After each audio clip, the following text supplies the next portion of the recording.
Hello, hello, hello!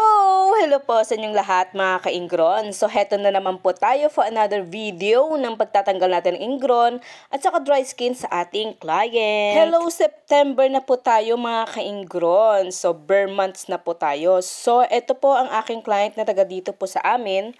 At napili niya pong magpa-nail polish ng glitter. So, abangan nyo po hanggang sa dulo kung bagay po ba sa kanya o hindi ang kanyang napiling polish. At take note nga po pala mga ka-ingron, dahil po ganito po yung texture ng kuko ni ma'am, hindi na po natin dapat ito tanggalan ng ingron, lalo na kung wala naman po tayong matatanggal na ingron. Usapang dry skin naman po tayo, meron po siya mga dry skin, so yun lang po yung ating tatanggalin at wag po nating sobrahang ikat para po hindi na po mabago pa ang nail texture ng kanyang kuko. At ma-maintain po natin na ganito pa rin po siya hanggang sa katagalan po. Kasi habang babawasan at babawasan natin to, mayuyupi siya, hindi na po ganito square yung kanyang texture ng kuko. Kaya sa mga katulad ko po dyan na manicurista, alam nyo po naman kung anong ibig kong sabihin. At sa lahat po ng mga viewers ko, salamat po sa inyo at saka sa lahat ng aking followers. At kung hindi ka pa po nakasubscribe